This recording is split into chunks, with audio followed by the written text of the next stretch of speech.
దాదాపు 3 దశాబ్దాలుగా బీజేపీ పార్టీలో కీలక నేతగా వ్యవహరిస్తున్న సామంచి శ్రీనివాస్ ఈ నెల 29న బుధవారం స్థానిక తుడా కచపి ఆడిటోరియంలో బీజేపీ తిరుపతి జిల్లా అధ్యక్షుడిగా బాధ్యతలు స్వీకరించనున్నారని, ఈ కార్యక్రమాన్ని జయప్రదం చేయాలని బీజేపీ నేతలు వరప్రసాద్, దీపక్, సుబ్బు యాదవ్లు మంగళవారం తిరుపతి ప్రెస్ క్లబ్లో పిలుపునిచ్చారు. వీరు మాట్లాడుతూ ఈ కార్యక్రమానికి బీజేపీ రాష్ట్ర అధిష్టాన ప్రముఖులు హాజరు కానున్నారని తెలియజేశారు. జనతా పార్టీ ప్రపంచం సృష్టిస్తూ ఉంది. ప్రపంచంలోనే అతిపెద్ద పార్టీ భారతీయ జనతా పార్టీ.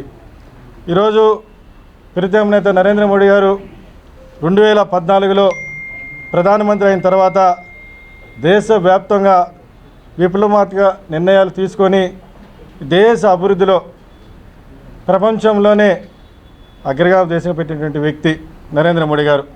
ఈరోజు ఆయన నాయకత్వంలో మా జాతీయ అధ్యక్షులు శ్రీ నడ్డా గారి నాయకత్వంలో భారతీయ జనతా పార్టీని విస్తరించాలనే భాగంగా మా పార్టీ సంస్థాగతంగా ప్రతి 2 సంవత్సరాలకి జాతీయ నాయకత్వం, రాష్ట్ర నాయకత్వం, జిల్లా నాయకత్వం మార్పులు జరుగుతూ ఉంటుంది.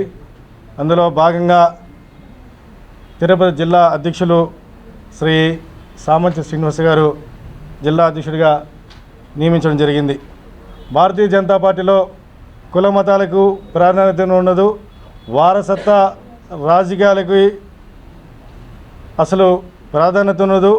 కేవలం కింద స్థాయి నుంచి పార్టీ శ్రమించినటువంటి వ్యక్తులను గుర్తించి దేశవ్యాప్తంగా మీరు చూస్తే ఈరోజు అనేక మంది కేంద్ర మంత్రులు కానీ, రాష్ట్ర మంత్రులు కానీ, జాతీయలో పెద్ద నాయకులు ఉన్నటువంటి వాళ్ళు చాలామంది మనం భారతీయ జనతా పార్టీలో మాత్రమే చూడగలుగుతాం.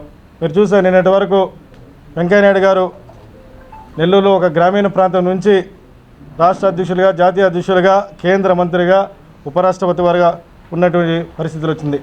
సామంచి శ్రీనివాస్తో పనిచేసినటువంటి బండి సంజయ్ గారు కూడా తెలంగాణలో ఈరోజు సెంట్రల్ యూనియన్ మినిస్టర్గా ఉన్నారు.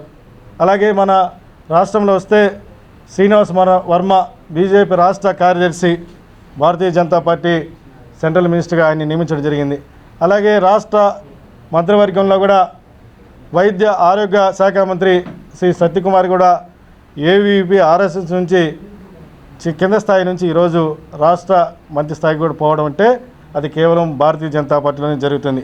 అందులో భాగంగానే సామంచి శ్రీనివాస్ ఆర్ఎస్ఎస్, ఏబీవీపీ, అలాగే రాష్ట్ర బీజేపీ యూత్ వింగ్లు అన్నింటిలో కూడా పనిచేసి ఈరోజు కింద స్థాయి నుంచి వచ్చినటువంటి వ్యక్తికి అధికారం ఉండేటప్పుడు జిల్లా అధ్యక్షులు రావడం చాలా గొప్ప విషయం. అది కేవలం భారతీయ జనతా పార్టీలోనే సాధ్యమవుతుంది. మిగతా ఇతర రాజకీయ పార్టీలో కుల సమీకరణలో లేదంటే వారసత్వ సమీకరణలో చేసి ఎవరు అంగబలం, ఆర్థిక బలంగా ఉంటారో వాళ్ళకే పార్టీలు అవకాశం ఇస్తాయి. కేవలం భారతీయ జనతా పార్టీలో పార్టీని నమ్ముకొని పార్టీ ఇచ్చినటువంటి కార్యక్రమాల్ని మనం ఎప్పుడు పెంచుకుంటూ పోతామో పార్టీ అందరిని కూడా గుర్తిస్తుందని చెప్పడానికే మనం చెప్పినటువంటి పేర్లు కూడా ఈరోజు జాతీయ స్థాయిలో కానీ రాష్ట్ర స్థాయిలో భారతీయ జనతా పార్టీ హవా నడుస్తుంది. కాబట్టి మిత్రులారా, మాకు వచ్చినటువంటి అవకాశాన్ని సామంచి శ్రీనివాస్ గారు ఉమ్మడి తిరుపతి జిల్లాలో పార్టీ విస్తరించడంలో మేమందరూ కూడా క్రియాశీలంగా పనిచేస్తాం. రాబోయేటువంటి రోజుల్లో గ్రామీణ స్థాయికి కూడా నరేంద్ర మోడీ గారు కేంద్రంలో ఏ రకంగా బడుగు బలహీన వర్గాలకు సంబంధించి అనేక కార్యక్రమాలు ప్రవేశపెట్టడం జరిగింది. బేటీ బచావోతో పిల్లలకు కానీ, పెన్షన్స్ కానీ, విద్యారంగంలో కూడా కేంద్ర ప్రభుత్వం అనేక సంస్కరణలు తెచ్చి మన చిత్తూరు జిల్లాలో కూడా, ఉమ్మడి చిత్తూరు జిల్లాలో ఇప్పుడు ఐఐటి, త్రిపుల్ ఐటి అనేటువంటి విద్యా సంస్థలు కానీ, మంగళగిరిలో ఎయిమ్స్ అనేటువంటి ఆరోగ్య సంబంధించినటువంటి విషయాల్లో కూడా కేంద్ర ప్రభుత్వం అనేక కార్యక్రమాలు తీసుకుని వస్తుంది. అవన్నీ కూడా జిల్లా నూతన అధ్యక్షుడు ఆధ్వర్యంలో ప్రతి గ్రామానికి భారతీయ జనతా పార్టీ బలోపేతం చేసి కూటమిలో కూడా మేము కూడా భాగస్వాములు ఉన్నాం. ఉమ్మడిగా తెలుగుదేశం, జనసేన, బీజేపీ ఉమ్మడిగా ఈరోజు అధికారంలో ఉంది. 3 పార్టీలతో కూడా కలిసి ఏ రకంగా మాకు వాళ్ళ పార్టీల నుంచి కూడా సహాయ సహకారాలు తీసుకొని కార్యకర్తలను, పార్టీని బలోపేతం చేసుకుంటూ అనేక రాష్ట్ర ముఖ్యమంత్రి చంద్రబాబు నాయుడు గారిని, ఉప ముఖ్యమంత్రి పవన్ కళ్యాణ్ గారిని, మా రాష్ట్ర అధ్యక్షులు పురంధరేశ్వర గారి ముగ్గురు ఆధ్వర్యంలో ప్రజలకి ఏ రకంగా గతంలో మేము ప్రతిపక్షంలో ఉండేటప్పుడు కానీ అనేక కార్యక్రమాలు వైఎస్ఆర్ ప్రభుత్వం మీద ఎన్నో ఉద్యమాలు చేసినటువంటి ఉద్యమాలు నిర్వీర్యం కాకుండా ఏ రకంగా ఏ కార్యక్రమాలు మేము చేశామో ఆ కార్యక్రమాలను తీసుకొని ప్రజలందరూ కూడా సౌకర్యవంతంగా ప్రతి పథకం కేంద్రం నుంచి కానీ రాష్ట్రం నుంచి రావాల్సిన లబ్ధిదారులందరికీ వాళ్ళందరికీ చేరువుగా ప్రయత్నం చేస్తాం. ముఖ్యంగా ఈరోజు ఈ ప్రెస్ మీట్ ముఖ్య ఉద్దేశం రేపు సామంచి శ్రీనివాస్ జిల్లా అధ్యక్షులుగా తిరుపతిలో ఉన్నటువంటి కచ్చేప ఆడిటోరియంలో ప్రమాణ స్వీకారం చేయబోతున్నారు. ఈ కార్యక్రమానికి ముఖ్య అతిథులుగా రాష్ట్ర వైద్య ఆరోగ్య శాఖ మంత్రులు శ్రీ సత్యకుమార్ యాదవ్ గారు ఈ కార్యక్రమానికి ముఖ్య అతిథిగా వస్తున్నారు. అలాగే మేము కూడా కూటమిలో ఉన్నాం కాబట్టి ఈ జిల్లాలో ఉన్నటువంటి 7 మంది శాసనసభ్యుల్ని ఆ కార్యక్రమానికి ఆహ్వానితులుగా పిలిచాము. వారందరూ కూడా సుముఖంగా వస్తామని చెప్పారు. ప్రత్యేకించి భారతీయ జనతా పార్టీ ఒక కార్యక్రమం తీసుకొని మన స్థానిక బాలాజీ కాలనీలో ఉన్నటువంటి జ్యోతిరావు పూలే విగ్రహం కాడి నుంచి సత్యకుమార్ని గారిని రిసీవ్ చేసుకొని అక్కడి నుంచి NTR statue, Gandhi road, Tilak road, మన తుడా ఆఫీస్ మీదుగా కచ్చిపాటి బైక్ ర్యాలీ దాదాపు 1000 బైకులతో ఘన స్వాగతం పలుకుతున్నాం. అలాగే మీరందరూ కూడా నిన్న కూడా ఆయన మీడియా ప్రెస్ పెట్టి ప్రత్యేకంగా పత్రికా మిత్రులందరికీ పిలవడం జరిగింది. సామంచి శ్రీనివాస్ గారిని ఇక్కడ ఉన్నటువంటి పత్రికా మిత్రులు చాలా దగ్గరగా చూసి ఉంటారు. గత 25 సంవత్సరాలుగా నేను కూడా అతనితో 2002 నేను భారతీయ జనతా పార్టీలో రావడం జరిగింది. నాకు ముందు ఆయన ఏబీవీపీలో ఉండి ఆర్ఎస్ఎస్ నుంచి మళ్ళీ బీజేపీకి రావడం జరిగింది.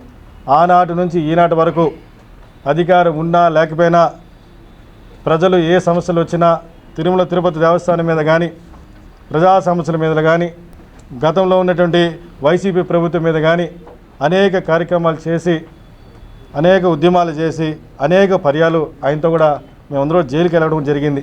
మీరందరికీ సుపరిచితమే. మేమందరూ కూడా ఈ తిరుపతి జైలు కూడా 15 రోజులు ఉండడం జరిగింది కొన్ని ఉద్యమాల కారణాల వల్ల.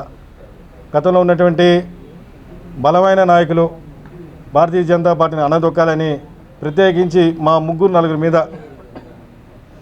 ప్రత్యేక దృష్టి పెట్టి వాళ్ళు అనేక కేసులు పెట్టింది. దాదాపు నా మీదే 25 కేసులు పెట్టడం జరిగింది. నాకన్నా ఆయన మీద కూడా మేము కోర్టు చుట్లే నెల 10 రోజులు తిరగడం జరిగింది. అటువంటి ఉద్యమాల నుంచి వచ్చినటువంటి సామంచి శ్రీనివాస్ గారిని భారతీయ జనతా పార్టీ ఈరోజు జిల్లా అధ్యక్షుడిగా ప్రకటించడం జరిగింది.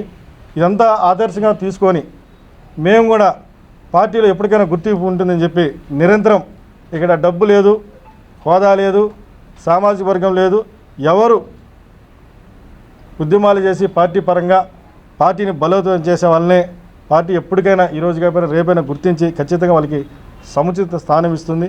మీరు చూశారు కదా, అందరికీ పదవివ్వడం జరిగింది. కాబట్టి మీరందరూ కూడా మీ సహాయ సహకారాలు అందిస్తారని కోరుకుంటూ రేపు జరిగేటువంటి ఆ బైక్ ర్యాలీ జ్యోతిపూరే రావు విగ్రహం కాడ నుంచి కచ్చపాటి వరకు జ్యోతిరావు పూలే విగ్రహం జరుగుతుంది. రేపు ఉదయం సత్యకుమార్ గారు తిరుపతిలోనే వివిధ కార్యక్రమాలు ఉన్న తర్వాత మా ఆడిటోరియానికి రావడం జరుగుతుంది. మీరందరూ కూడా ఆశీర్వదిస్తారని చెప్పి మనస్ఫూర్తిగా కోరుకుంటూ ధన్యవాదాలు తెలియజేసుకుంటున్నాను. ఇంతవరకు వరప్రసాద్ గారు చెప్పినట్టు ఈరోజు ప్రపంచ దేశాలన్నీ కూడా భారతదేశం వైపు చూస్తున్నాయి. నరేంద్ర మోడీ గారి నాయకత్వం అలాంటి నాయకుడు, అటువంటి నాయకత్వం మా దేశంలో ఎందుకు లేదు? సో 1947లో భారతదేశానికి స్వతంత్రం వచ్చిన దాదాపు 77 సంవత్సరాలు అయినప్పటికీ కూడా నరేంద్ర మోడీ గారి ఆధ్వర్యంలో ఈరోజు ఉన్నటువంటి అభివృద్ధి అన్ని రంగాల్లో ఈరోజు ముందుకెళ్తుంది. మనం అందరం చూసాం. ఎన్నో పెండింగ్ పడినటువంటి సమస్యలు ఏవైతే ఉన్నాయో, అంటే రామజన్మభూమి కావచ్చు, ఆర్టికల్ 370 కావచ్చు, ఇంకా సాక్షాత్తు డాక్టర్ బిఆర్ అంబేద్కర్ నెహ్రూ క్యాబినెట్లో రిజర్వేషన్ కామన్ సివిల్ కోడ్ అడిగాడు. ఆ రోజు కూడా కామన్ సివిల్ కోడ్ ఆయనకి సమర్థించకపోవడం వల్ల రిజైన్ చేసి బయటకు వచ్చారు అంబేద్కర్ గారు. అదేవిధంగా ఉమెన్ రిజర్వేషన్స్, ఉమెన్ ఎంపవర్మెంట్ కూడా అడిగారు. అది కూడా వీలు కాలేదు.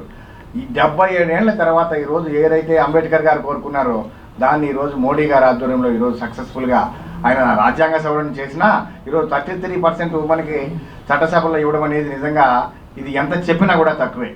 ఇటువంటి డెవలప్మెంట్ అంటే నిజంగా భారతదేశాన్ని 2047 కల్లా అనదర్ 100 years ఫ్రమ్ 1947 నుంచి 2047కి అన్ని రంగాల్లో అభివృద్ధి చేయాలనే ఉద్దేశంతో సంకల్పంతో వికసిత భారత్గా ఈరోజు ముందుకెళ్తుంది భారతదేశం.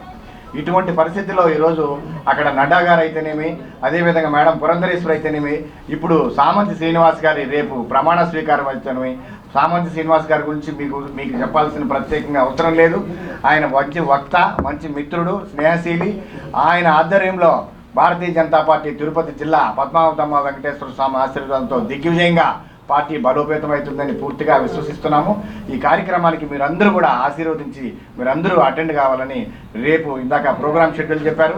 రేపు మధ్యాహ్నం 3 గంటలకు టుడా సర్కిల్లోని కచ్చప ఆడిటోరియంలో ఈ కార్యక్రమం జరుగుతుంది. మీరందరూ కూడా తప్పక హాజరు కావాలని మనస్ఫూర్తిగా కోరుకుంటున్నాను.